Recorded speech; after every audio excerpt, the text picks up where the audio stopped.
is a roll call. Okay. Senator Beitman, Here. Senator Cooper, Here. Senator Rothfuss, Excused. Senator Wasserberger, Chairman Anderson, Here. 4 present and 1 excused.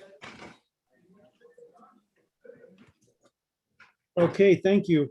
I'm going to take a little chairman's prerogative on the order of the business today. Senate File 99, unfair employment practices. The presenter of that bill needs to have it moved back because she's presenting at another committee. So we'll move it back to about number 4. And Senate Joint Resolution 2, we'll move up to number 1 because we have quite a few people that are here to testify. We don't want to hold them up any more than we have to. So we'll move Senate Joint Resolution number 2, Convention of States, up to the first place. So we'll start with that one. Does somebody want to introduce the resolution? I will, Mr. Chairman. Okay, Senator Beitman, go ahead. Thank you, Mr. Chairman. Committee, this is Senate Joint Resolution number 2, Convention of States. It's a joint resolution requesting Congress to call for a convention of states to propose amendments to the United States Constitution under Article 5. Article 5 allows 2 options to amend the Constitution as needed. The most common one that everybody knows about is the method through Congress. The other one that's not necessarily known about as much and has never actually been used is to bypass Congress and go through the states. And the states have an incredible authority and power with Article 5 to bypass Congress in the case of what I would call a runaway Congress and a runaway federal government. And we'll get to that in a minute. I will go through the bill. Page 1, we have some findings. Whereas the founders of the Constitution of the United States empowered state legislatures to be guardians of liberty against future abuses of power by the federal government. And whereas the federal government has created a crushing national debt through improper, imprudent spending. Flipping over to page 2, whereas the federal government has invaded the legitimate roles of the states through the manipulative process of federal mandates, many of which are unfunded mandates. And whereas the federal government has ceased to operate under a proper interpretation of the Constitution of the United States. And whereas it is the solemn duty of the states to protect the liberty of our people, particularly for generations to come, by proposing amendments to the Constitution of the United States through a convention of the states under Article 5 for the purposes of restraining these and related abuses of power. If you'll pardon me, I'm still recovering from COVID, so I'm a little short of breath and it's kind of hard to breathe. So bear with me on that. At the bottom of page 2 is where the call happens. This is the important part. 15 other states have passed identical language to what we're about to read. And so hopefully Wyoming will be the next. This call is important. Section 1. Now therefore be it resolved by the members of the members of the legislature of the state of Wyoming that the legislature of the state of Wyoming hereby applies to Congress under the provisions of Article 5 of the Constitution of the United States for the calling of a convention of the states limited to proposing amendments to the Constitution of the United States that impose fiscal restraints on the federal government, limit the power and jurisdiction of the federal government, and limit the terms of office for its officials and for members of Congress. And it moves on to Section 2.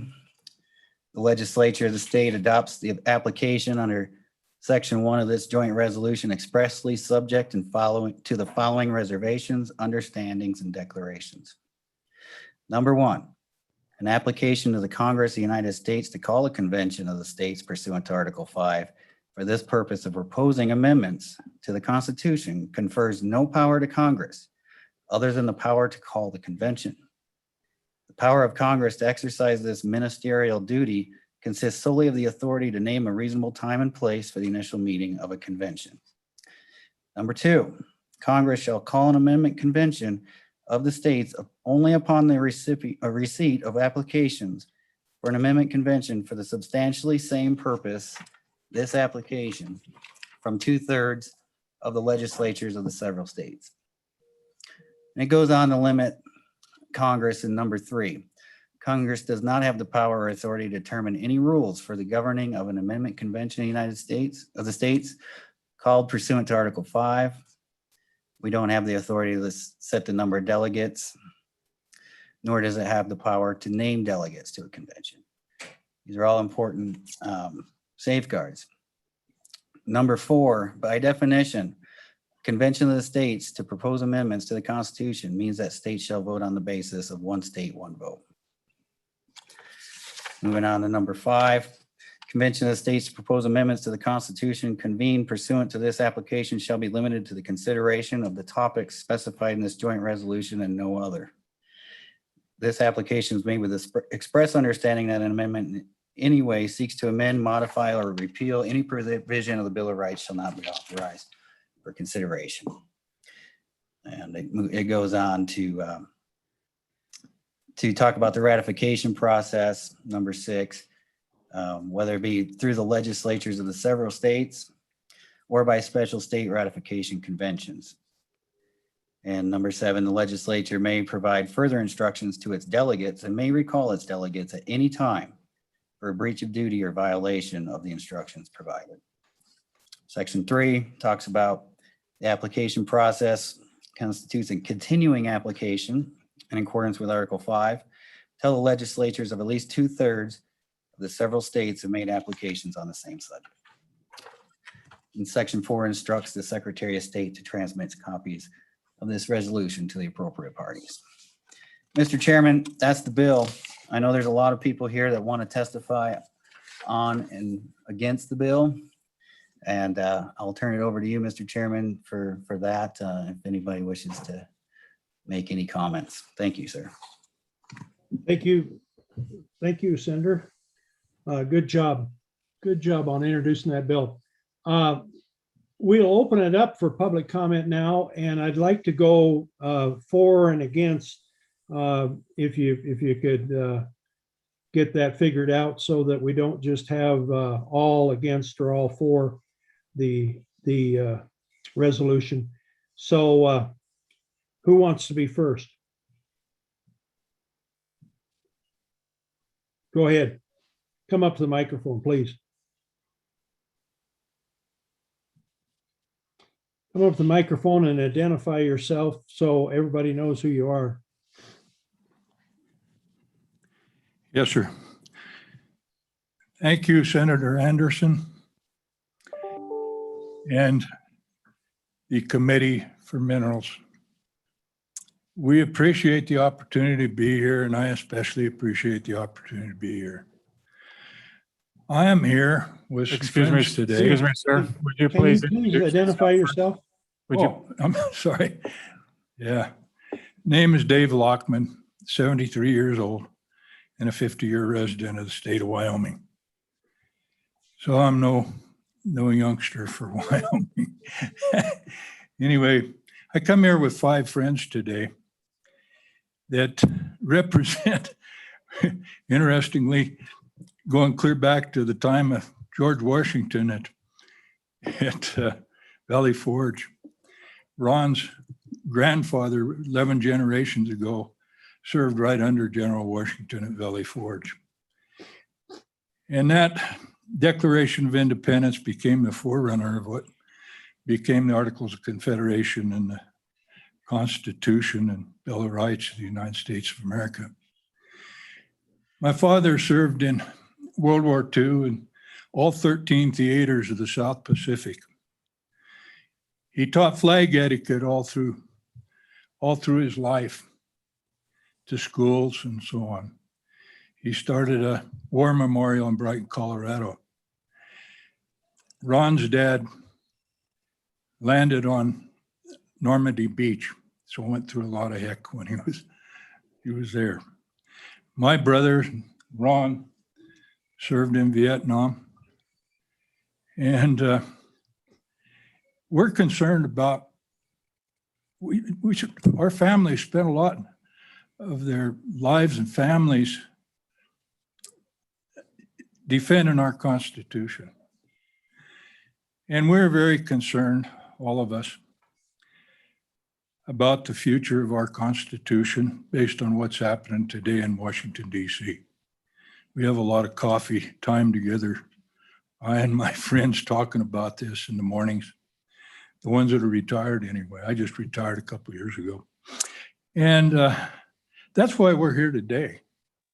It's been befuddling to me after getting more involved with the good people that are concerned about this convention of states, that Wyoming hasn't got right in the forefront of it. We don't have many tools left, the way we look at it, to preserve our republic and the Constitution and Bill of Rights.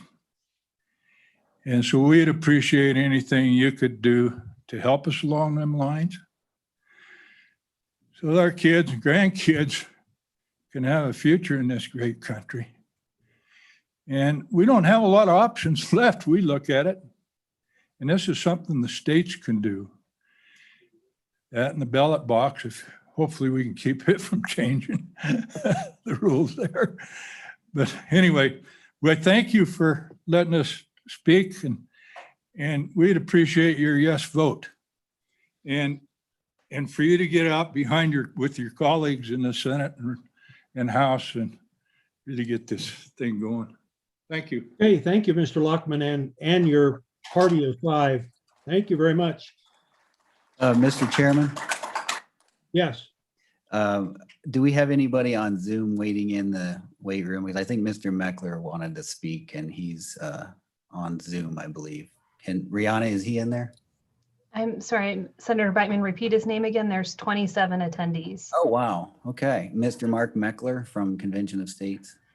Yes, he has not raised his hand, but I did want to let Chairman Anderson know that we do have 5 other people who've raised their hands, so I'm not sure if they are for or against it. So how would you like to handle that, Chairman Anderson? I guess we just start calling on them. Is there anybody else in person that would like to speak before we get online? No one else in person that would like to speak? Well, is this for or against? Well, they just said they wanted to go for or against, but if you're looking for an against, I don't know if there's one in this room. Or the speaking person. Okay. Oh.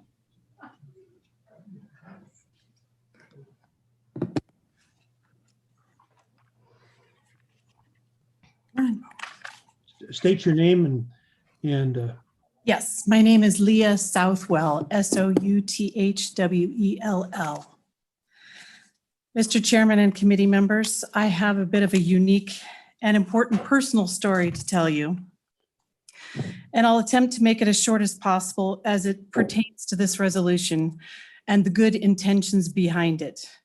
I'd also like to let you know that I truly believe that every single one of us in this room has the same intention. We are all on the same side. We are all on the same side in that something needs to be done. The states want to restore the balance of power, and we are all together on this. However, there's different methods of doing this, and I stand in opposition to this method. My story began about 8 years ago when I took my 2 teenage sons with me for an adventure of a lifetime to go live in the country of Chile, the #1 most successful country in Latin America, and at that time, the 7th most economically free country in the world. Although I could see some problems brewing, I also saw a nation filled with opportunity, thus our reason for staying so long. In October of 2019, just a year and a half ago, overnight, massive civil unrest began, causing a state of emergency, bringing the military to the streets to fight with an unknown enemy, intent upon starting a revolution. With the total chaos came out of nowhere, 1 million people assembled to protest with complaints from every imaginable corner of the country. Amongst them, a call for the president to step down. Sound familiar? and a new constitution. Their constitution was mostly duplicated from our US Constitution. After 6 weeks of nonstop destruction, $2 billion worth, and extreme violence, President Piñera finally gave in to one of the demands and agreed to a people's referendum for a new constitution. This was the day that my son and I made the decision to leave Chile and return home. We knew that at least 70% of the people would vote for a new constitution because I had already asked everyone I knew to tell me what specifically in the Constitution was causing the problems. None could answer that, but all believed that a new constitution would be the magic they needed to resolve all their complaints. In actuality, 79% of the people voted for this. They are currently in the process of the people electing their delegates to write this constitution. To keep it politically correct, 50% of the delegates must be women, and the indigenous Indians have ensured their place at the table. They will have 1 year to complete the task, and then it will go before the people for a vote, a simple for or against it. I guarantee you it will be no better than the one they have now, and it will certainly move the country away from a free market and limited government. As this was occurring, I asked my very many Venezuelan friends living and working in Chile, for obvious reasons, what they thought was happening. They all said they knew exactly what was happening, as this is how Venezuela, formerly the #1 most prosperous nation in Latin America, was taken down. They also told me that they were the protests demanding these changes, and that they too believed the politicians and agitators promoting this. I asked them what they would do about this now that they had moved and invested to Chile. They said they were all trying to warn the Chileans. I asked them how the Chileans responded to their warnings, and they told the same thing they told themselves when the Cubans came to warn them, to not fall into the trap being set. They said, we're not Venezuela. We would never fall for that. We're much too smart for that. And that is what the Venezuelans told the Cubans also. I know that this is just a resolution for amending the Constitution, not a request for a new Constitution. My warning to you, even if all the assurances of the Convention of States and Mark Meckler are promising you, as in that you, the state legislators, have control over the rules and the delegates and the ratification process, you are playing with the enemies of the Constitution that don't play by the rules. They are in it they're in it for all or nothing. They want to eliminate the final restraints still in their way. For 233 years, this method of amending the Constitution has been carefully guarded and wisely avoided for very good reasons. Nowhere in the Constitution does it provide or ensure the state's control over this process. The Conventions of State and Mark Meckler's assurances are merely part of a wish list that cannot be guaranteed. It is nowhere in the Constitution. You can't control those not abiding by the rules by adding to the rules. It's time for you to consider ways to rein them in through ways currently available to you now and always have been. The states created the federal government, and the Constitution is the limitation imposed upon them. The Bill of Rights states that it's not mentioned in the enumerated powers clause. Those powers were to be retained to the states and to the people. It's time to restore this power granted to you. Enforce and bind them down by the Constitution. If you can't tell me what is specifically wrong with our Constitution, then you're focused on the wrong solution to the problem. I urge you to stop this dangerous and desperate attempt before you aid in the chaos that will ensue if we ever have a call for a constitutional convention. From my experience, it will not likely be the peaceful remedy that you are seeking. Please vote no on this resolution. Thank you for your time and attention, and I remain for any questions. Thank you, Ms. Southwell. Is there any questions? Yes, Senator Wasserberger. Well, thank you, Mr. Chairman. I would just like to compliment Ms. Southwell. Your presentation was very well done, and I thank you for that. Took a lot of courage to come up here and say that. But I would like to point out, at least for me, as we move down this path, I think many Americans have become very frustrated because they're not seeing anything happen with Congress. And so they found an alternative way to amend the Constitution. The Constitution has never been amended this way, as I understand it. Correct. And so it's an extremely difficult process. If they are successful in doing that, it would be extremely unusual in American history. The second part of that is there's a huge check. There's a huge check on the power of the Convention of the States. And that ultimately is 34 states must approve a constitutional amendment. 38 states. And so that will have to be done by a vote of all those states, 3/4 of them.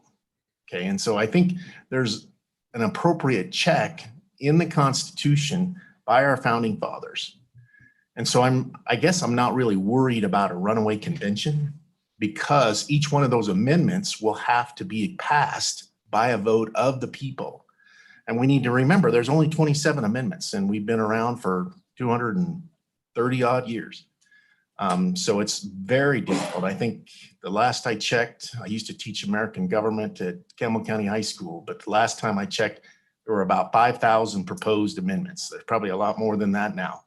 And so only 27 of them made it.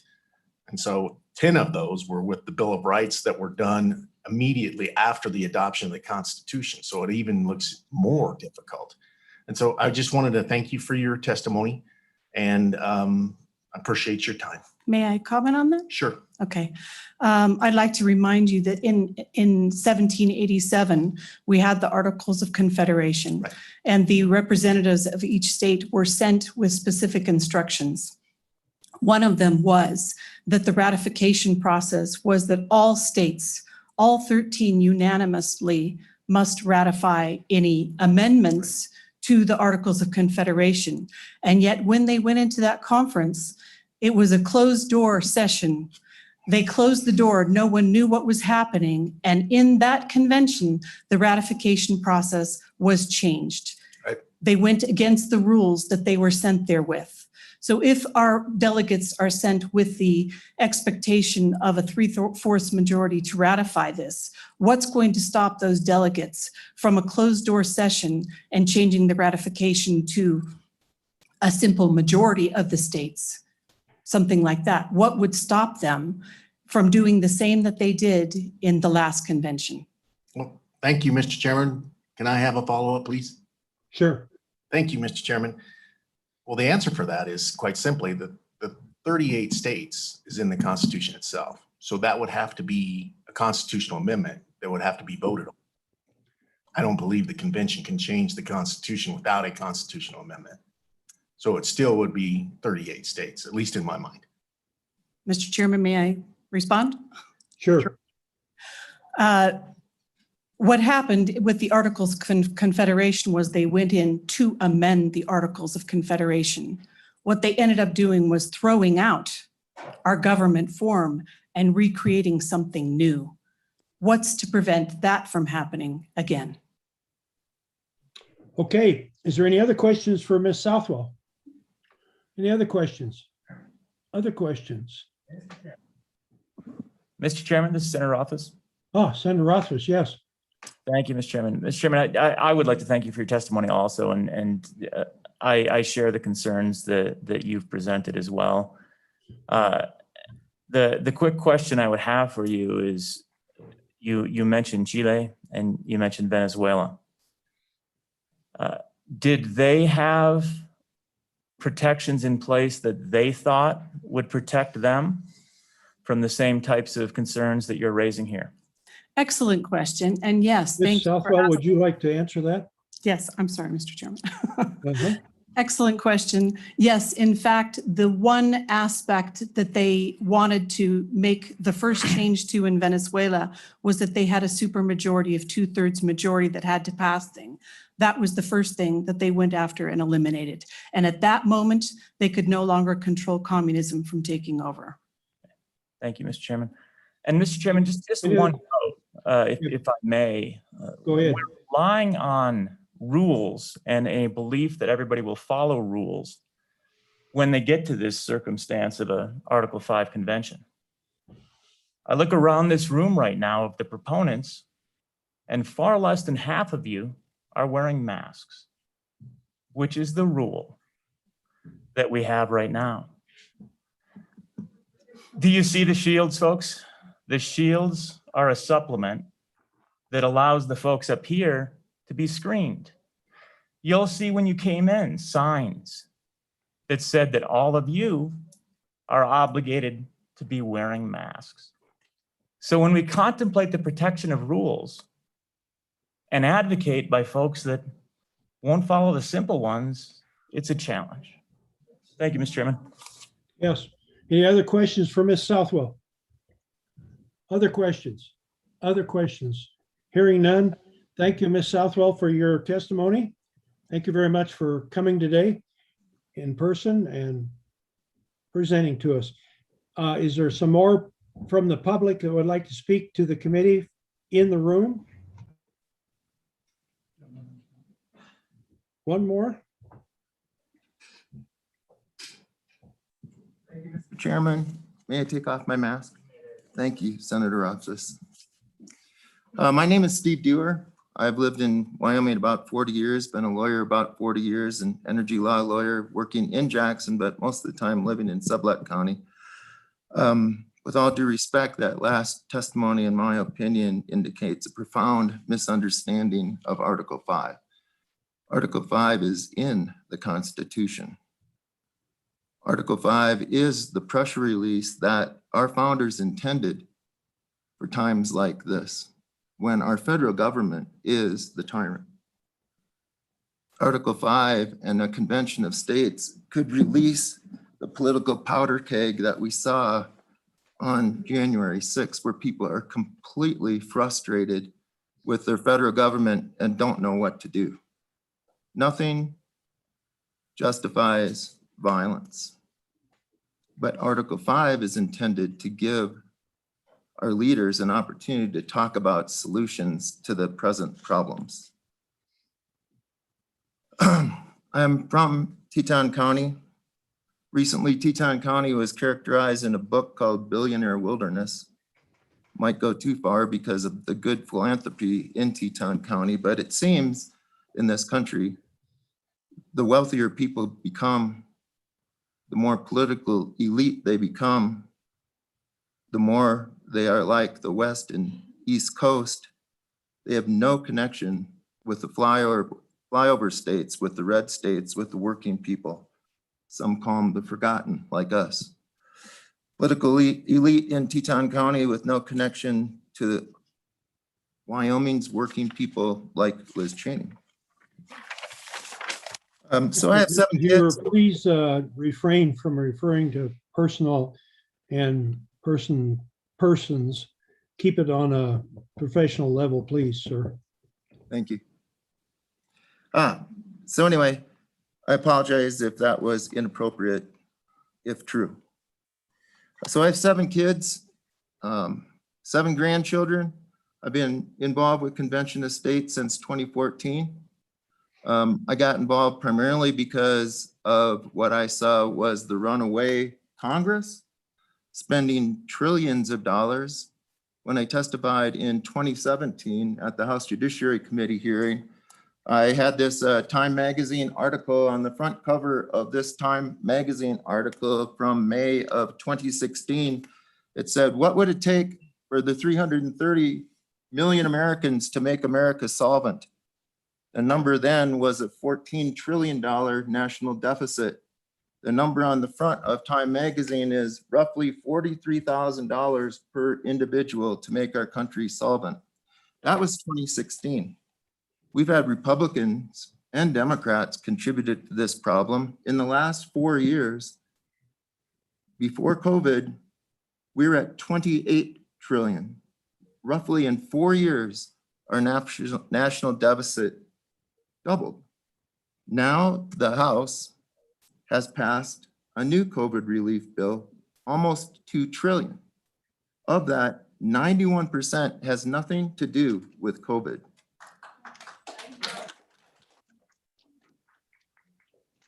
That means now we're talking about $32 trillion that my kids and grandkids are going to be saddled with. This is immoral. It's unconstitutional and immoral. How much is a trillion? Well, if you wanted to put it in terms of this, how many seconds are in 1 trillion? We'll get a sense for this. Get 60 seconds in a minute, 60 minutes in an hour, get up to 365 days a year counting seconds. The number in seconds, if we divide by a year, it's 31,000 years. 31,000 years of seconds counted as dollars, and we're 30 times that. It's an impossible number. The real danger is the runaway federal government under both Republicans and Democrats. How will Wyoming legislators know if it's finally time to decide to lead and pass the resolution and join states to attend a convention of states?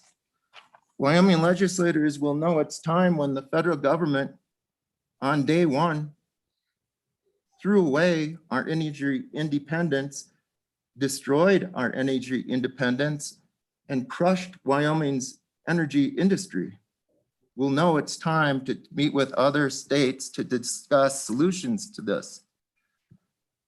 Senator Brasso, quoting the Wyoming Petroleum Association, said, if this policy is implemented to appease the Green New Dealers and nothing more than appeasing the radical far left, it will cost Wyoming 33,000 jobs and of course the funding for our schools.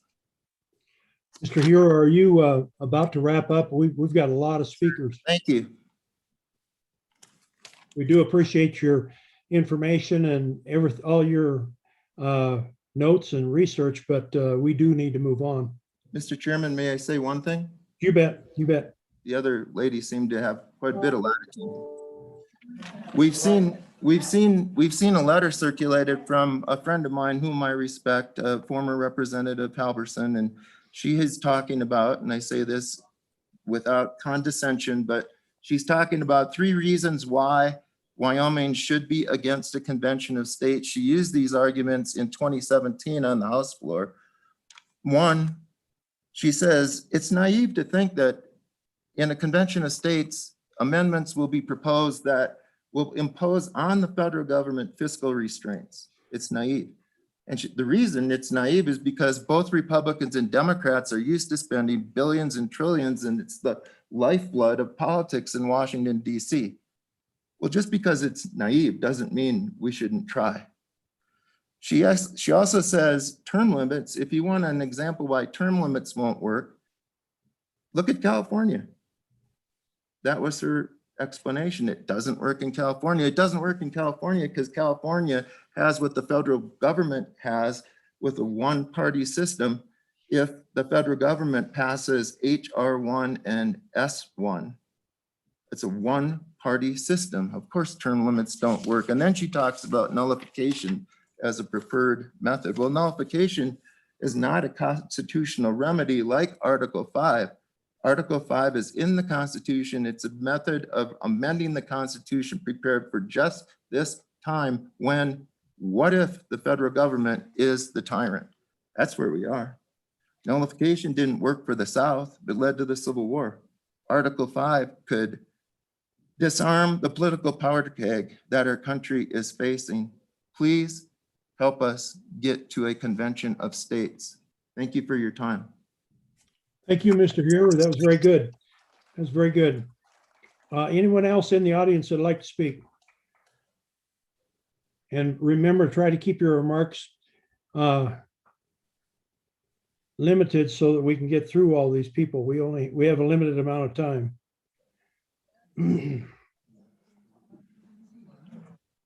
State your name and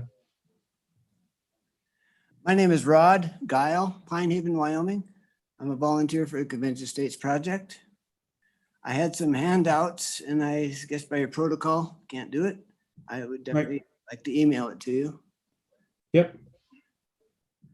The reason I volunteered years ago, been going on 5 years or more, I really got tired of hearing how our founders were criminals. I did some research. I thought this doesn't jive with the way I was brought up. There is a confirmation bias that if you hear something that flows according to what you feel and what you've heard, then the evidence doesn't really matter. And I thought, I need to look this up for myself. This document that I had for you shows 10 states gave their credentials for their delegates to do whatever it took. You can read it for yourself. You can research it. I can provide the email links if you would like. But if you research it yourself, you're going to see that our founders did everything that was in their credentials. 2 states said to tweak with the Articles of Confederation. The Congress at that time was the first one to bring it that you're supposed to just fix the Articles of Confederation. I want to suggest that they had no play in the convention. You read the Articles of Confederation, there's nothing that says they can do that. There's nothing that say they can call and tell the states to meet up and go over a convention. It's not there. They did everything they were supposed to do and saved the Union. On the ratification issue, 3 documents came out of that convention, 1787. The Constitution, there was a ratification and transition elements that they did not want to put in a permanent constitution. They wanted it separate. And then there was a letter from George Washington explaining how to go about this. The ratification by 9 states was not changed by the convention. They had no power. They sent it on to the Congress, all 3 documents. The flow of that process suggested by the convention was to, if you approve this, send it on to the states, and the states can send it on to ratification by convention. You will notice that even Rhode Island, who didn't even take part in the convention, they agreed to send it to the state ratification conventions because they had no problem with 9 states ratifying. They all 13 states, 26 bodies, plus the body of the Congress, 27 bodies agreed that, yes, let's go forward with this and let's see if the states will ratify. The 9th state to ratify was New Hampshire, after all these bodies agreed that this is what we should do. It's amazing to hear people say that they went beyond their authority and that this convention changed anything. They had no power, just as we have no power in this convention to change anything. We can propose. We can propose all the amendments under those 34 agendas. You've all been to diplomatic and legislative meetings where you have an agenda. Somebody decides that they want to bring something outside that agenda. What do you guys say? Point of order. It's not on the agenda. And that is the end of that debate. It's so simple. And Madison had a great word that he used when he was arguing in the Federalist 40. I tell everybody that the Federalist Papers were a quill and pen Zoom meeting, but it took about 2 weeks or so to get the arguments back and forth. So in all these Federalist Papers, they would lay out the opposition, then they would debate and answer that discussion. But he had a word, cavil. it's frivolous. Some of the arguments are so frivolous, and yet he felt that you had to answer them. He answered the ratification problem by saying Rhode Island was never going to agree to this. So that's why they proposed 9 states to ratify. His argument was, why should 1/60th of the population back then hold up the other process for 59/60ths of the population? Seems pretty rational to me. And then to find out later that even Rhode Island said, okay, we'll send it for ratification to the conventions and see if they want to do it. And that's what happened. Our founders were true blue and inspired by God to take care of this problem that they had. They had Britain waiting to jump all over them. They had states going to go to war. It seemed to work, and it only worked by God's providence because they did what they were told. I'd take any questions if you had any. Any questions for Mr. Guile? Any questions for Mr. Guile? Hearing none, Mr. Guile, thank you very much. Thanks for coming down here and coming before us. Thank you. Any other people from the audience?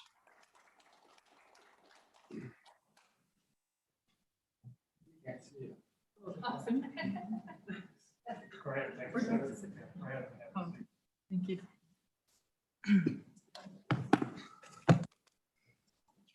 Good afternoon, Chairman and members of the committee. It's a real honor to be here, especially in this beautiful Capitol.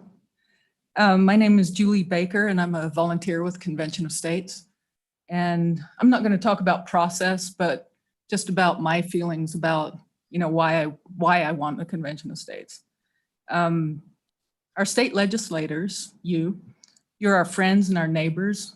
And if we don't know you personally, you're at minimum accessible and approachable and responsive to us. I don't have to tell you that we're in a really precarious position right now. Our debt's exploding, burdening generations. Our liberties are being eroded daily. Our traditions are being destroyed. Our faith is being mocked. And you guys are the gatekeepers. Our legislature is the gatekeeper of that. The states are empowered by the Constitution to push back, and push back we should. I might be in a bubble, it's quite possible, but I don't know anyone who likes the current relationship between Washington, D.C. and state legislatures. Our state legislatures are at risk of becoming at best administrators for the federal government, and at worst, totally irrelevant. Already, D.C. dictates how the states spend substantial portions of the budget, and without check, they'll just continue to dictate more. What other constitutional mechanism is there, for example, to stop the federal government spending $1.9 trillion other than the Convention of States? I would much rather discuss with you what policies we decide are best for Wyoming than be dictated to by DC. And you're in a position to ensure the relationship that we now have is maintained and improved. The amendments that could be proposed through this Article 5 convention will allow us, through you, to determine the destiny of Wyoming. Let's not leave it up to DC to determine the destiny of Wyoming. That's all I have. Any questions for Ms. Baker? Any questions? Any questions? Any questions, committee, for Ms. Baker? Hearing none, thank you, Ms. Baker, for coming, for Thank your you. presentation. Thank you.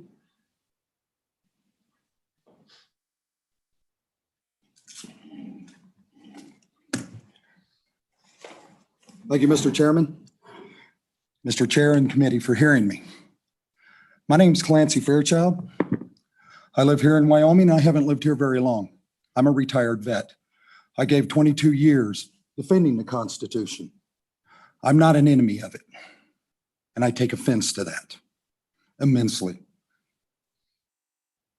What my colleagues that you've heard come up before and talk about and say, talking about the trillions of dollars, our federal government is standing up almost every day saying, we need more money. We need more taxes. We need you to pay more taxes. They turn around and send it overseas. The United States is not the world's ATM. It needs to stop.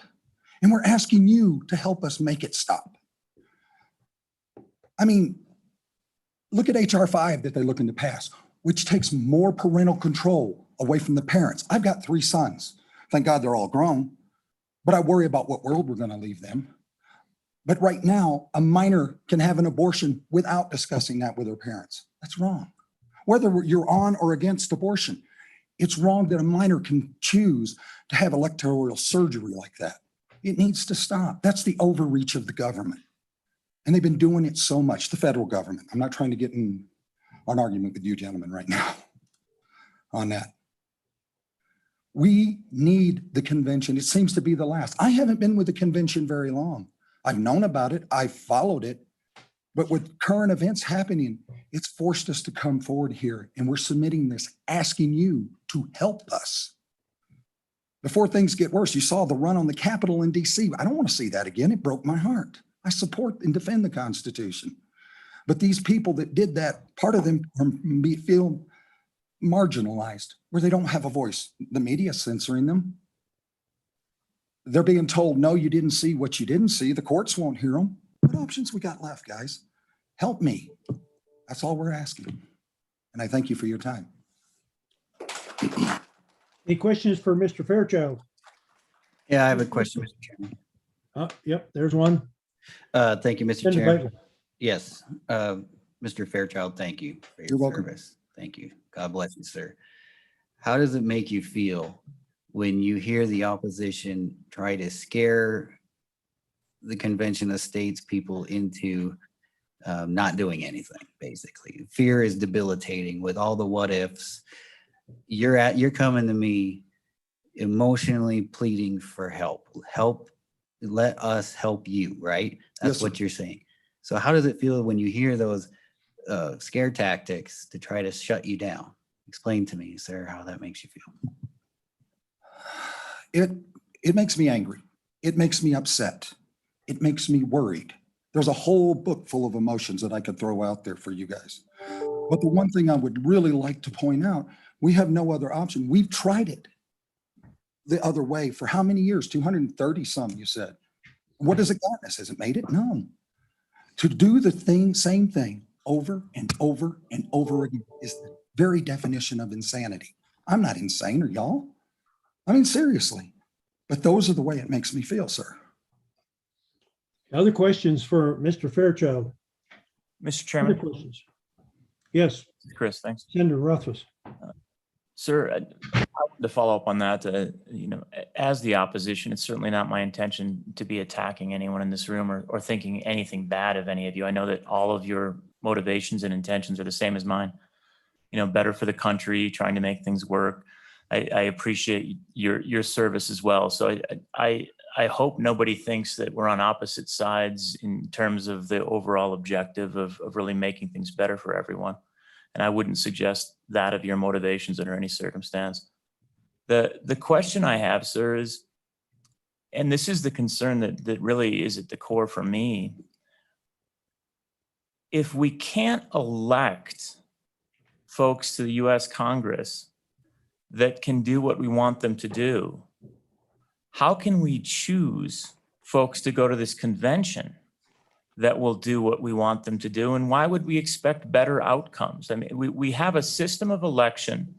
We send people there that don't do the things we want them to do, but somehow an entirely new system, an Article 5 system, will achieve where our current Constitution has apparently failed us. And that's what I wrestle with a lot. So I'd ask you about that. And again, I too thank you for your service. I understand your motivation is fully and completely trying to move to what you believe is in the best interest of the country. And we just share that motivation. We just might see things differently. And I fully respect your opinion on it. So I'd like to hear your thoughts on that. I just don't know why we can pick a different group of people and they'll come up with a better outcome. Okay. When they get to Mr. Fairchild, you want to address that? Oh, yes, sir. I'm sorry. I thought of you. Yes. The people that go to Washington are treated extremely well.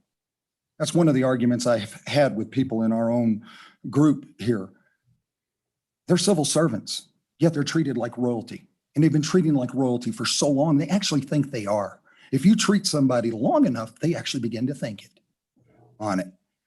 And how this is not changing a whole new radical system, like you said. This is putting limits on those very people so that they can't do what they're trying to do, what you're accusing them of, or not, that's the wrong word, and I'm sorry. What we're talking that they may be doing on it from the word on it. So that's how, and who you send, that's up to y'all. I can't decide that. The way that it works, you guys vote, you say, okay, Wyoming's joining, we're going forward, then you pick. If there's people you don't trust, don't send them. And it doesn't have to be people in the legislature. It can be anybody. If you're going to sit there and tell me there is not one single moral person in the state of Wyoming to do this, then we got a whole lot bigger problems than I thought we did before I sat down. Okay, good, Mr. Fairchild. Any other questions for Mr. Fairchild? Mr. Chairman, quick follow-up. Yes.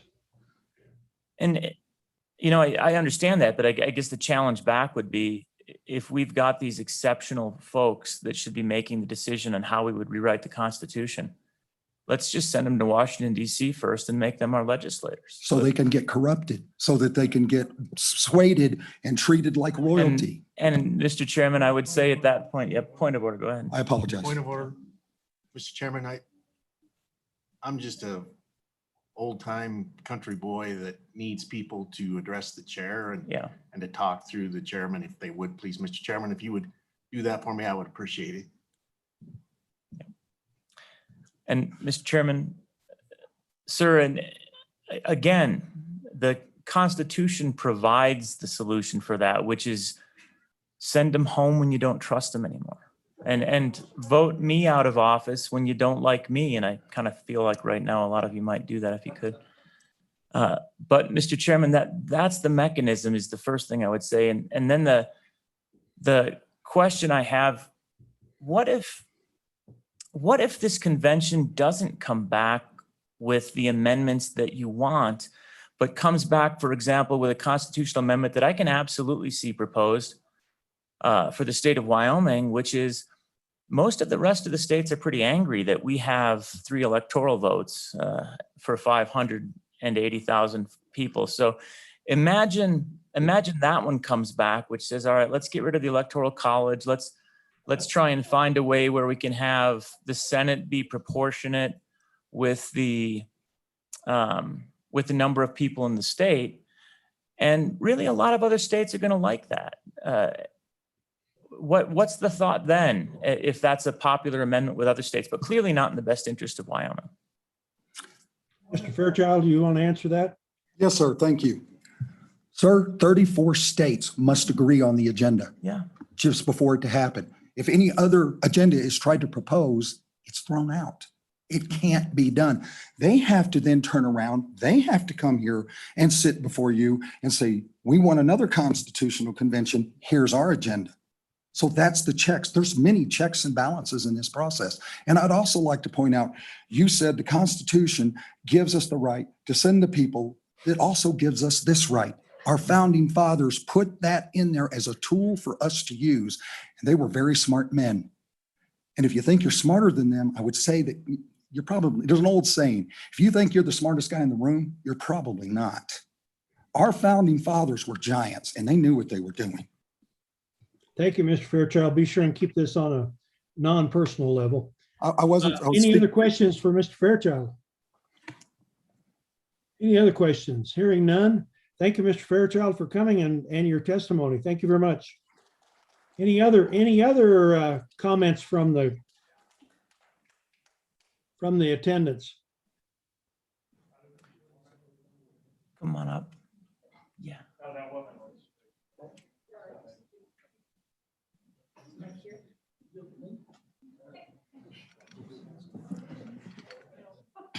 Thank you, Mr. Chairman. My name is Sandy Shaner and I live in Cheyenne. I did not plan to testify today, but after hearing the convoluted testimony of Ms. Southwell, I just had to say a few things, and especially to you, Senator Rothfuss, who I do think you are misinformed on this or don't understand it because you called it a system.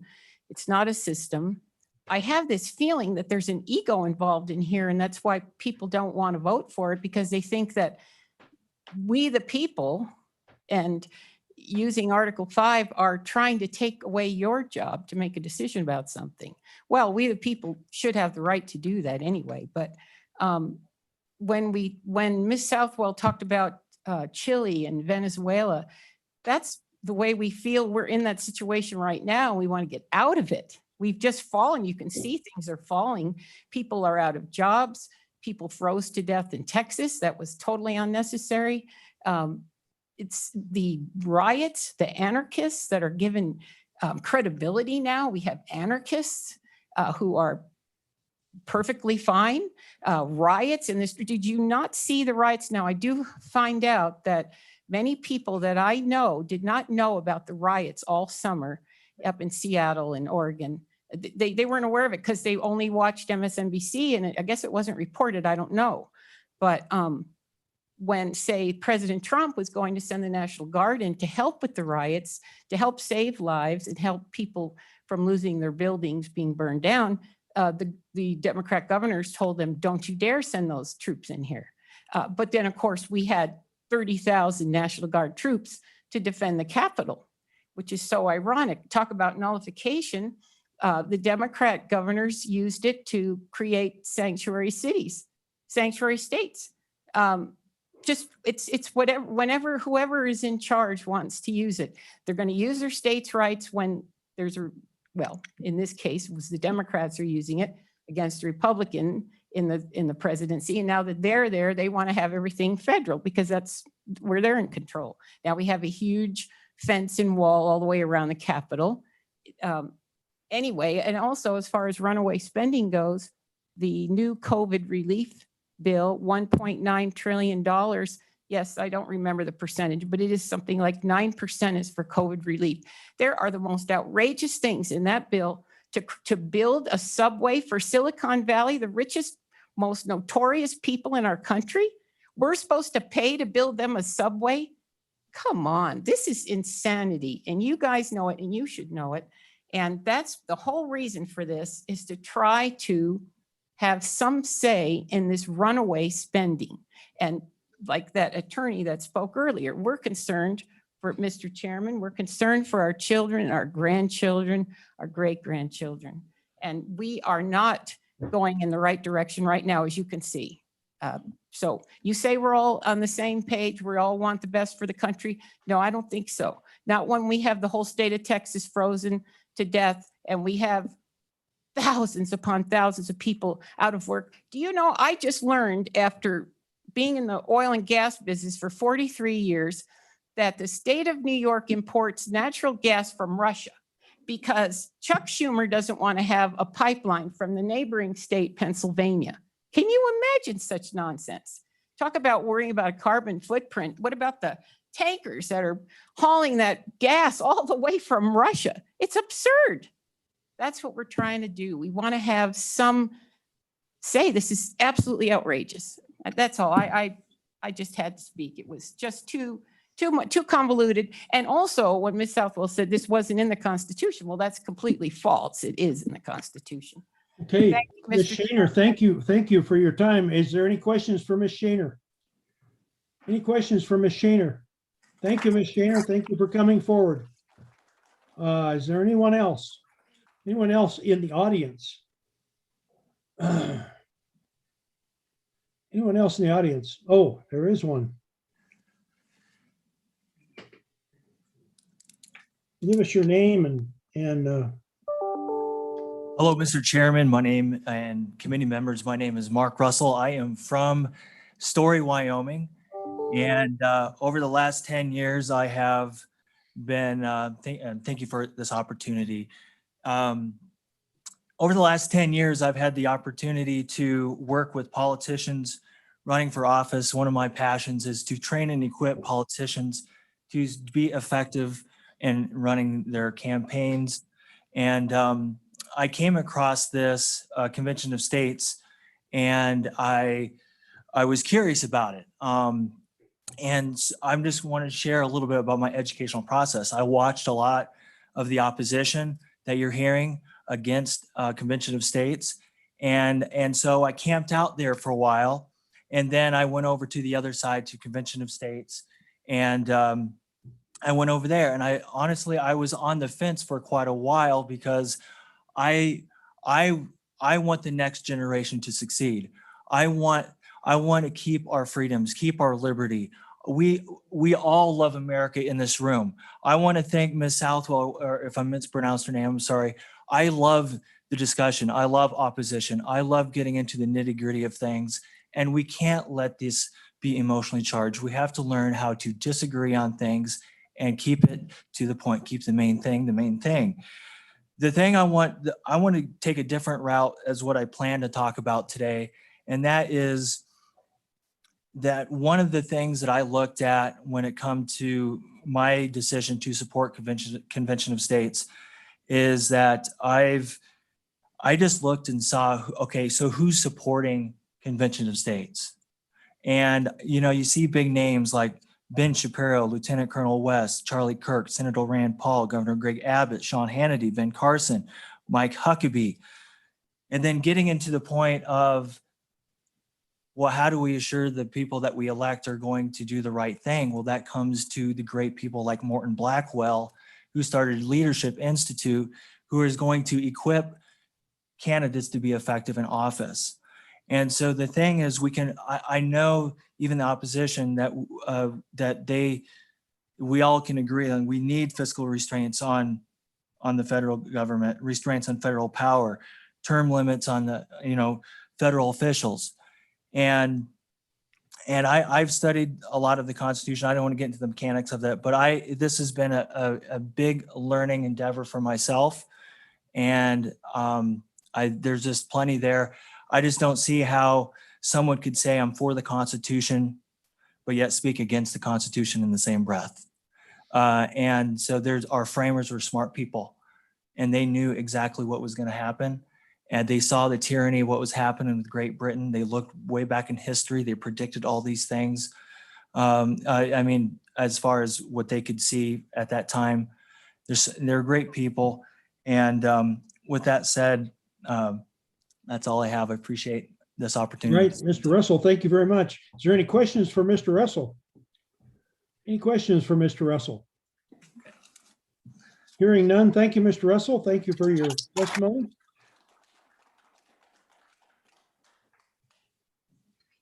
Mr. Chairman, committee Yes. members. My name is Jordan Hoyt, Hoyt. I am from Glen Rock, Wyoming. And my involvement started with, I think being a mom kind of opened your perspective so much when you have another generation that you start thinking about. And you start thinking about grandchildren and what their future is going to look like. And that's kind of where mine started. What can I do? Like, I'm an able-bodied person. Look to me like, what can I do? And so I kind of stumbled on Convention of States and really liked the idea of it, of using the Constitution to restructure it back to what its original intent was. We have gotten so far off of our original blueprint with just a little change here, a little change here. A lot of those come from Supreme Court decisions, which our founding fathers wanted the Supreme Courts to have the least amount of power. And today we look at them and they have the most. So I decided to homeschool my kids, and my oldest is 6, and it started with kindergarten. And I believe that we have great teachers. And I think that the amount of restrictions, they were teaching a lesson that everybody had to teach. And when I asked the teacher, I said, I'm trying to understand this so I can, have conversation with my kids. And why are you teaching this? And the teacher had no idea, but it was in their curriculum. They had to teach it. And that to me was kind of like a red flag. I know we have great people. I know we have great people in the legislature. And I know I have faith in you guys that we can do this. This is something that can be done. And if you're against it, I kind of question why you're in government in the first place. Because if you have no faith in the people that we are putting into government to use the Constitution to restructure it and to get us back to the right, correct, straight path, not this meandering path we're on, then why are you there? Do you believe you can make a difference if you don't think anybody else can? So that is one question I have. And then I think that this is what more perfect way to restore the Constitution than to go back to the exact way that it was created in the first place. Getting you guys together in everybody from the 50 states together and saying, what can we do? How can we make this better? And great minds are just going to inspire each other to get to the bottom of it and do what needs to be done. And I'm from a generation that I think really became disconnected from our civic duty. And it might even been my parents' generation. But I am taking it upon myself to engage people again and let them know that this system still works. This government still works for us. We don't have to overthrow it. We don't have to go another direction.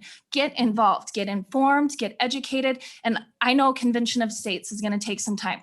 So my word that I'm giving to you guys is that I'm going to go out and I'm going to inform your constituents so that you guys can have faith that you guys are the most connected to the people. And that's why this is important, because in DC, when they propose amendments, some of them have been there for my entire lifetime. So they are completely removed from the voice of the people. And you guys are so close, and I have faith in you. And I know you guys have a very difficult job with the hostile, emotions of a lot of people and the fact that we are so disengaged. So it is my word to you guys that I am going to go out and make a difference. I'm going to get people involved. I am going to start a wildfire across the state of Wyoming, and I hope it spreads, that you guys can have faith in the people that are behind you and supporting you. And that way, when you send delegates to a constitution or a convention of states, that you can have faith in them. And we don't have to worry about fear anymore. We can rest in our faith, because faith has to be bigger than fear. Okay, thank you, Ms. Hoyt. Thank you for the emotional presentation. Any questions for Ms. Hoyt? Any questions? Hearing none. Thank you, Ms. Hoyt, for coming and presenting to us. Senator Wasserberger has a question, sir. Oh, okay. All right, Senator Wasserberger. Check and make sure my district is actually Northern Converse County, and either you're in my district or you're in Senator Boner's district. Senator Boner's Okay. district. Well, I'm probably right on we live clear out north of Converse County, so I could be either, depending on my well, address if you're where we're north, at. I'm your buddy. I'm north, yep, okay. Well, I would love to have lunch with you sometime. Okay, well, welcome. Okay, well, Senator Wasserberger finds another constituent. All right. Thank you, Ms. Hoyt. Is there anyone else in the audience that is against the CONCON? We've now heard 9 for Mr. it, and I think it's time we heard some against it. Mr. Or Chairman. yes, Sorry Senator to interrupt, but Senator Case would like your attention, and he has no means of getting it. So Senator Case. may Senator Case come to the microphone, please? Yes. All right, thanks. Yep.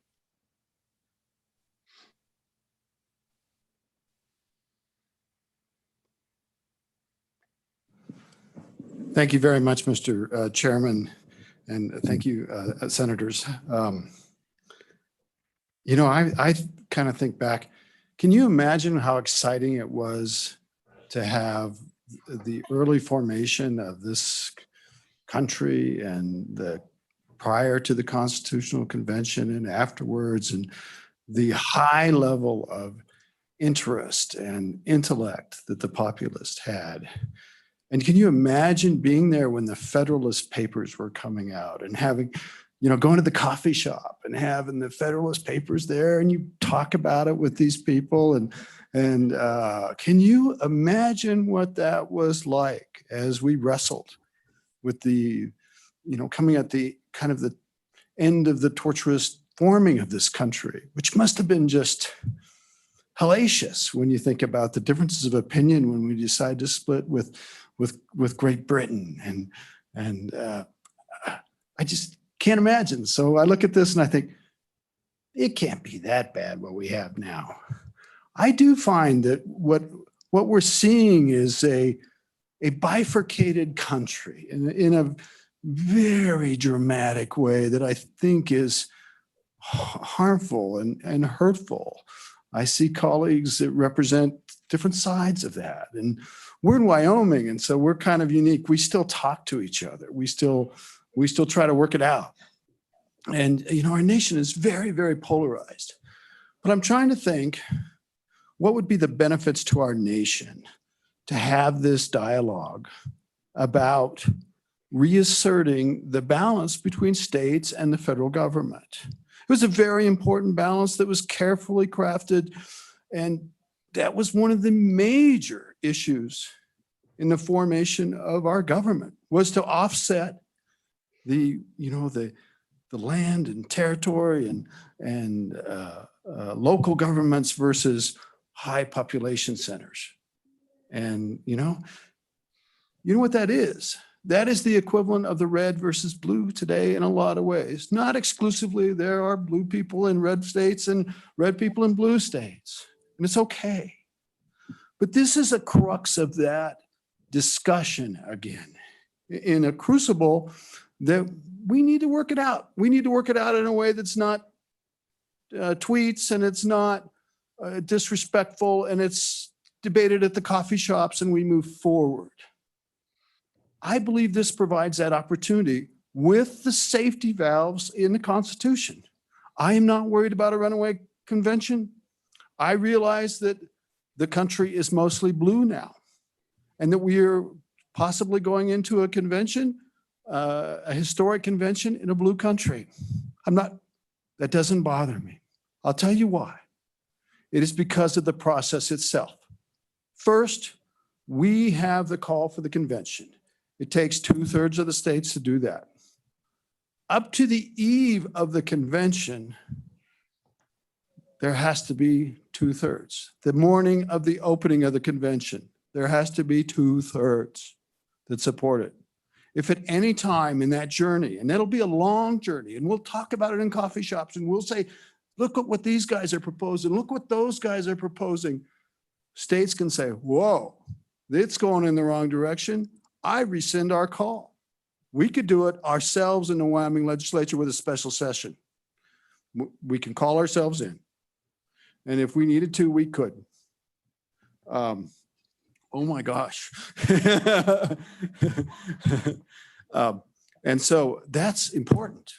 That's in the whole term of the process. But do you know what this whole thing is? It's proposing an amendment. It's not developing amendments. I mean, it's not ratifying amendments.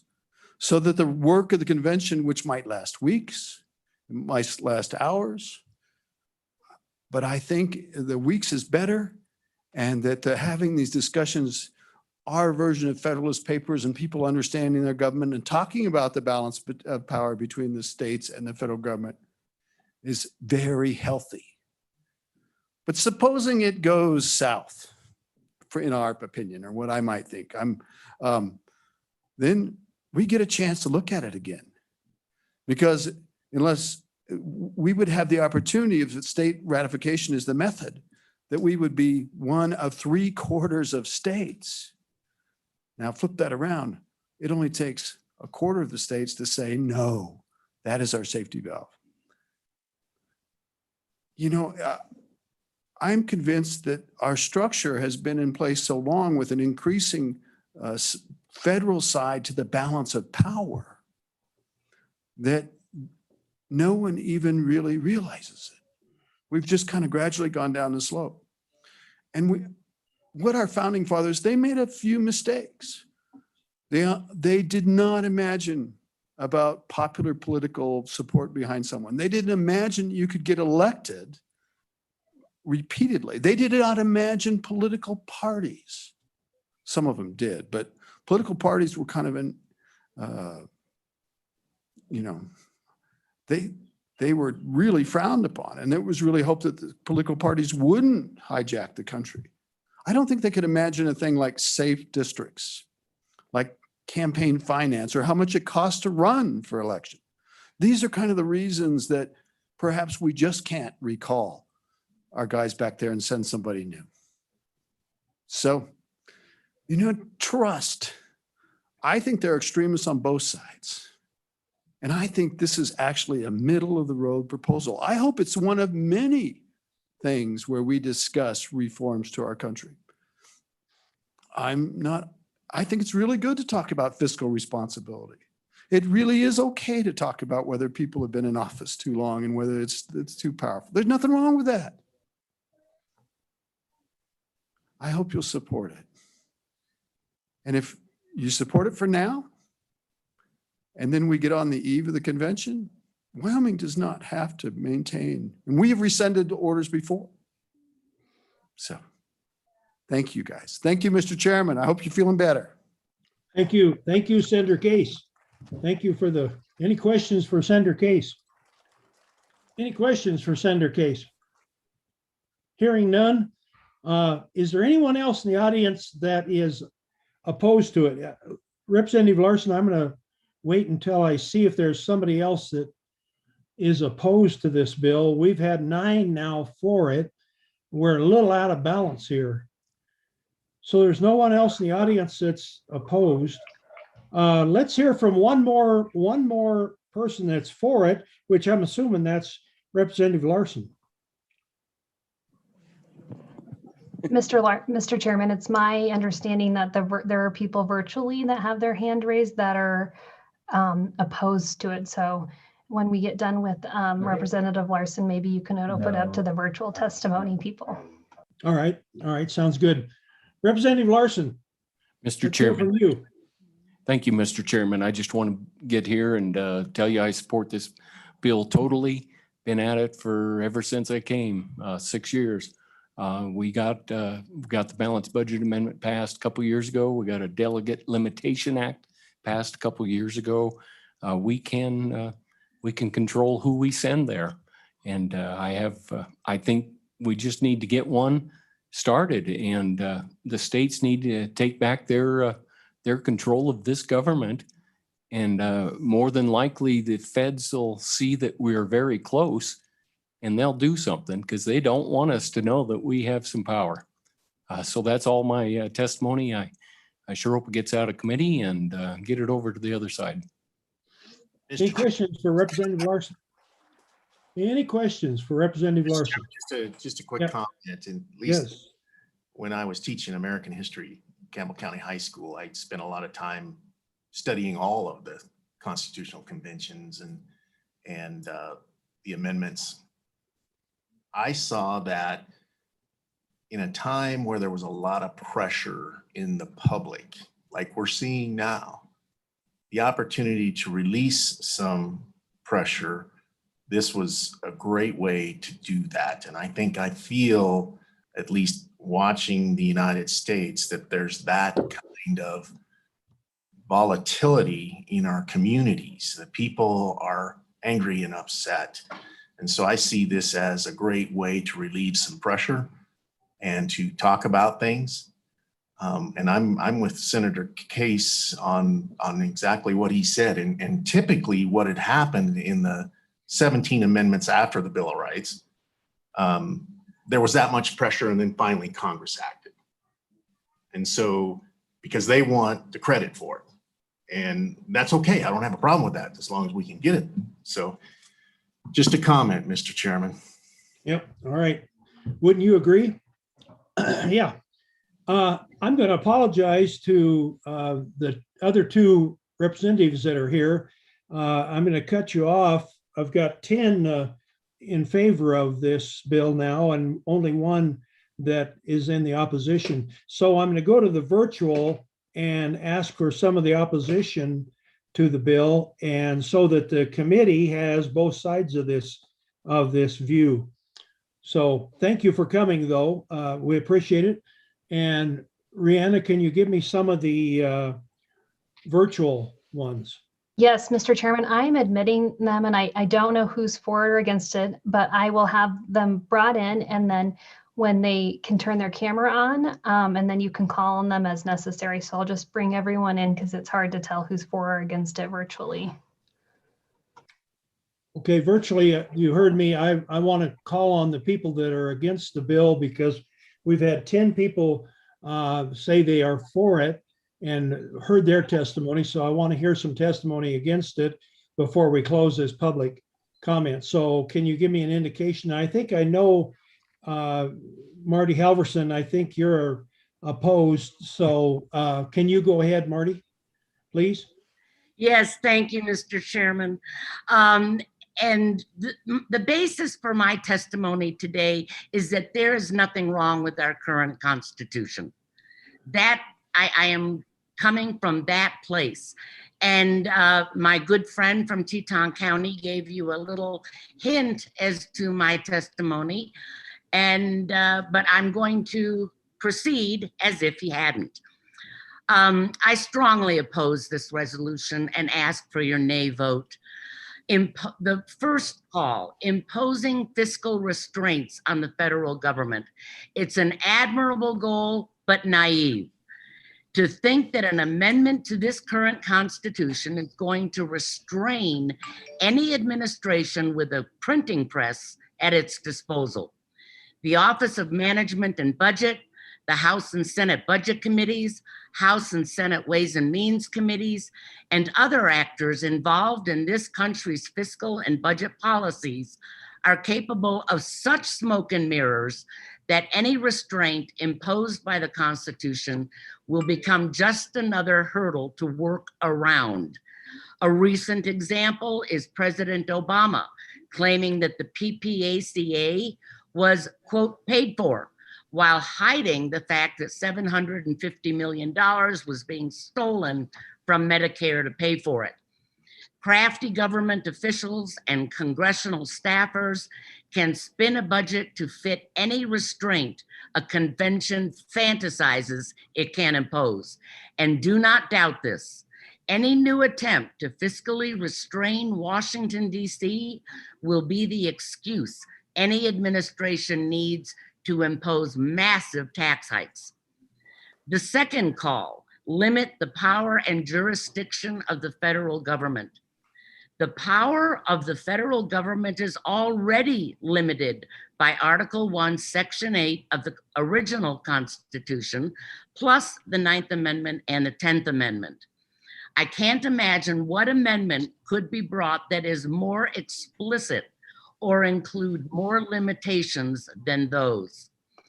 As the federal government has for 200 years since Congress first proposed an unconstitutional transportation department, felt unlimited in its power and jurisdiction, aided and abetted by a complicit judiciary that finds rights in the Constitution that just do not appear there.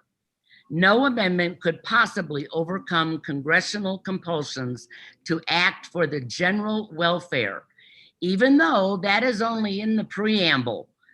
And make no mistake, there is vigorous debate about the clauses of the preamble are not part of the Constitution. Finally, for those who think, however mistakenly, that the Supreme Court of the United States is the ultimate authority, remember that its Chevron deference decision gave all the power to the unelected agencies to interpret the laws they see fit. The states and we citizens of those states don't have a chance of limiting the power and jurisdiction of the federal government as long as that ruling stands. The third call, limit the terms of office for its officials and for members of Congress. This is especially egregious, in my opinion. Our US senators and representatives are the only members of the federal government that come home to face the voters.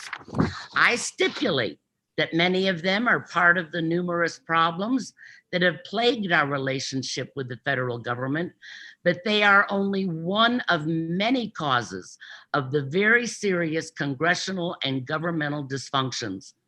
The others are the real permanent political class that are long-serving, partisan, unelected bureaucrats at every level who cannot be fired. long-serving, powerful, partisan, unelected congressional and congressional committee staffers, long-serving, unelected, and powerful, highly paid special interest lobbyists who write the bills for the long-serving, unelected, partisan congressional committee staffers, rotating, highly paid academic and crony capitalist contractor consultants, wealthy, partisan, issue-oriented foundations that work with and influence the administrative, rule-writing, unaccountable bureaucracy, today commonly referred to as the fourth branch of government, a branch that is neither constitutional nor democratic. Officials who are political appointees are already serving at the pleasure of an incumbent president. As a matter of fact, they are the only government officials that are term limited. Most of the employees of the federal government are protected by the 1883 Civil Service Act, enacted in the progressive era and strengthened regularly since, and the unions that represent them. Witnessed the efforts of 2 presidents and the many years it took to finally fire an administrator in the Veterans Administration. Our country's earliest document, the Articles of Confederation, included term limits, known as, at the time, as rotation, but were omitted in the 1789 Constitution in favor of frequent elections. Those who stood against term limits in 1789 argued that regular elections by the people could be a better check on corruption than constitutional limits, and that such restrictions would create their own problems. On the other hand, long-serving representatives and senators use their tenure to more effectively advocate for constituents who need to deal with the deep state bureaucracy, recently called the federal colossus, of the Social Security Administration, Medicare, or Veterans Affairs, just to name a few, than new congressmen who arrive in Washington, D.C. with expiration dates stamped on their foreheads. Please know that the average tenure of a U.S. congressman is 6.5 years. The group U.S. term limits lost in the United States Supreme Court in a unanimous decision. A constitutional amendment is their final recourse. Exactly who is driving term limits and exactly why? Exactly who is so invested in limiting the terms of the only people that have to go home to face the voters and to assess firsthand the impact of their decisions, that so much money and so much effort has been poured into this terrible idea. Term limits may add rotation to the legislative branch, but it will only cede additional power to a permanent fourth branch of government, bureaucratic staffers who do not stand for election. In summary, it is naive to expect any amendment to the Constitution to impose fiscal restraints on a body whose livelihood depends on unrestrained financial largesse. Ways will be found to circumvent any restraints imposed by an amendment. Many states, including Wyoming, are now developing mechanisms by which the power and jurisdiction of the federal government may be limited. One mechanism, regardless of what you heard earlier, is Thomas Jefferson's rightful remedy. One only needs to look at California to see Exhibit A of the utter failure of term limits and its consequences. Term limits is the ultimate dream of the unelected bureaucracy. Without those pesky electeds to deal with, that fourth branch of powerful rulemaking, regulation imposing, can't be fired, actual powers that be will be unfettered in their tyranny. Please vote no on Senate Joint Resolution 2.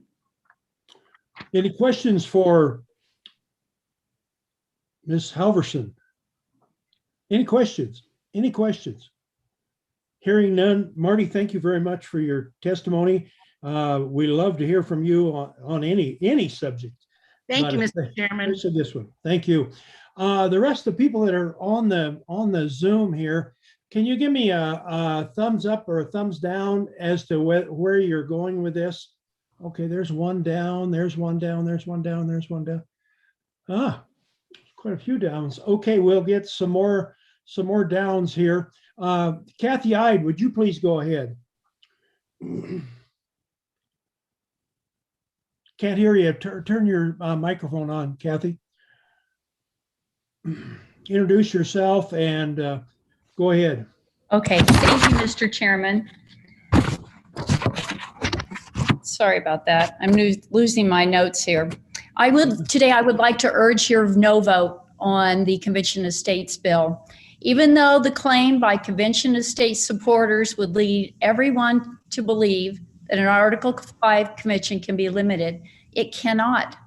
There is nothing in Article 5 that says anything about limiting a convention. Convention of States supporters claim that Article 5 allows the states to bypass Congress, but it does no such thing. Article 5, in fact, places limits on the states, not on Congress. The Congressional Research Service has confirmed that it would be Congress who determines the number of delegates and selection process for them and for setting convention procedures. I ask you, Mr. Chairman, with the current makeup of our Congress, who would even for a moment consider that our Constitution would be in safe hands? Our current problems were not caused by an incomplete or flawed Constitution. The problem is government officials at all levels who refuse to obey our existing Constitution and refuse to adhere to rule of law. Rewriting our Constitution is not going to change that. The states have done nothing to discourage the explosion of federal growth, even though in many cases, all they have had to do is say no. Two examples of this are the adoption of the federal government's Common Core standards and optional pieces of the budget-busting Medicaid expansion. There are two tools in our toolbox that Wyoming has yet to use to correct the abuses of the federal government, and those are Article 6 and nullification. Wyoming has failed to use either of these two.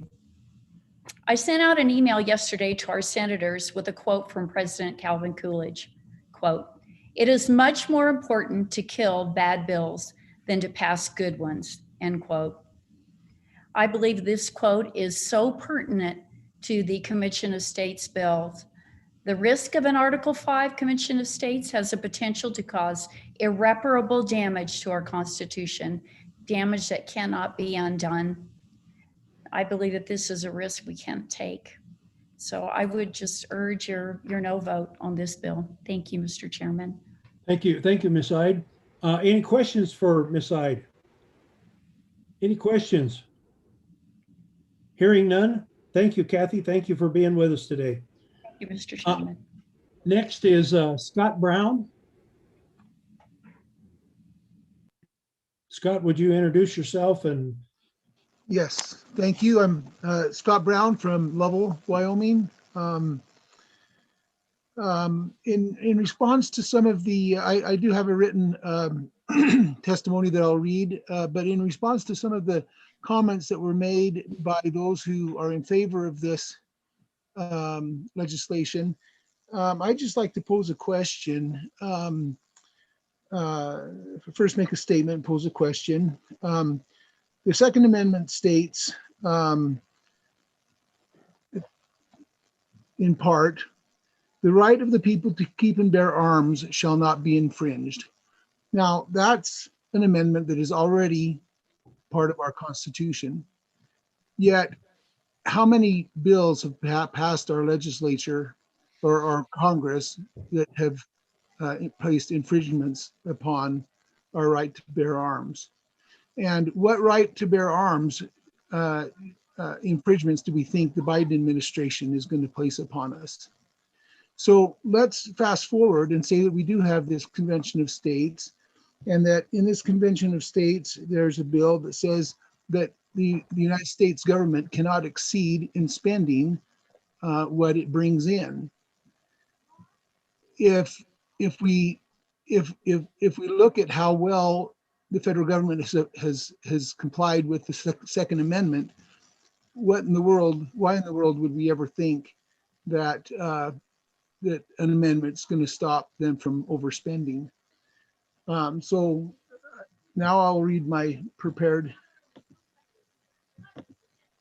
I urge you to oppose SJ2, Convention of States.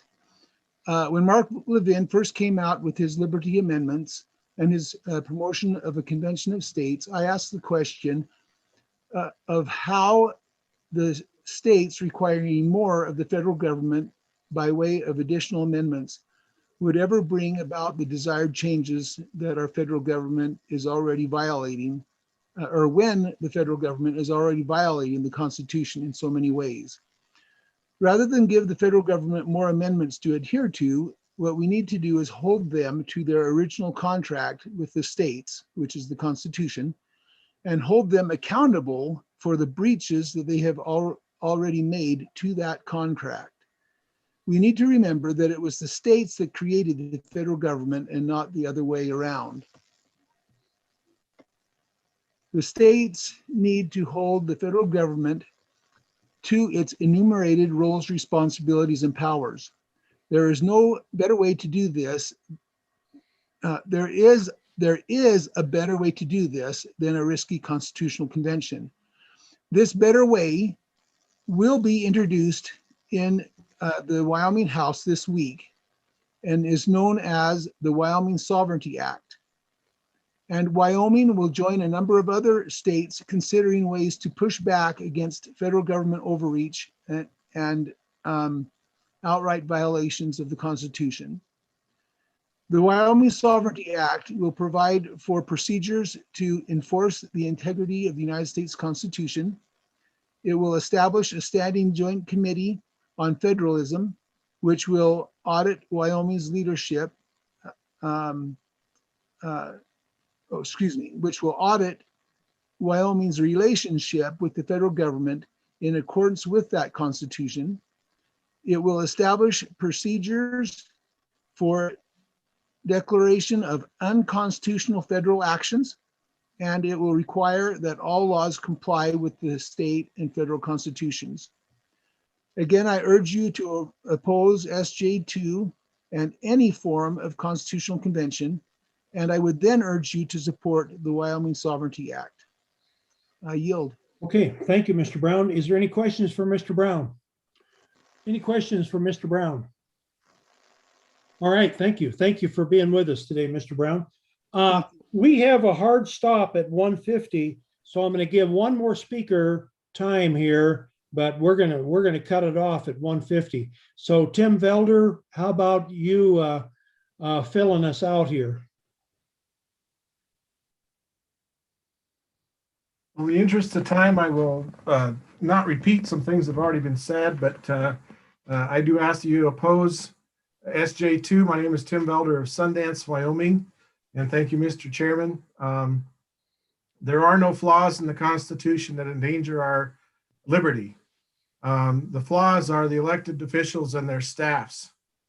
Each one of these politicians have accumulated, I'm estimating $85,000 in federal debt for every American man and woman and child. That's utterly preposterous to believe that they would change their ways because of a con. Stop swatting flies with a constitutional convention and get rid of the manure pile, and that's the bad politicians in our federal government. Yes, Congress will set the rules for this constitutional convention. Maybe we ought to throw it open to a popular vote. That's what most of our Congress people want to do. And we can see how that will probably turn out. Let's not get steamrolled by the big liberal states. Let's keep Wyoming independent and get rid of this con resolution. Lastly, maybe we should talk about some of the other allies who are in favor of a constitutional convention, such as Supreme Court Justice John Paul Stevens, who wanted to get rid of the Second Amendment, Harvard law professor and prominent socialist Lawrence Lessig, 600 leftist organizations supporting MoveToAmend.org, The Nation magazine, other advocates for constitutional amendments harmful to our Constitution are Hillary Clinton, environmentalist Tom Steyer, political activist George Soros, and former President Barack Obama, all who have declared the US Constitution is too restrictive for their political agenda. Amendments aren't part of their strategy. The con is a head fake that gives the aforementioned elites the opportunity to open the gates to which their Trojan horses can wreak havoc on the base text of the Constitution itself. Please vote no on SJ2. Thank you for your attention. Thank you, Mr. Velder. Any questions for Mr. Velder? Any questions for Mr. Velder, committee? Hearing none, thank you, Mr. Velder, for being with us. Nice assortment of license plates there. That's going to conclude the public comment for this SJ 002, and I'm going to put off the voting on it until the next meeting, which would be Friday at noon. So with that, we're going to be adjourned, committee, so we can get back to 2 o'clock legislative meeting. Thank you, everyone, for coming. Sorry, most of you didn't get to speak.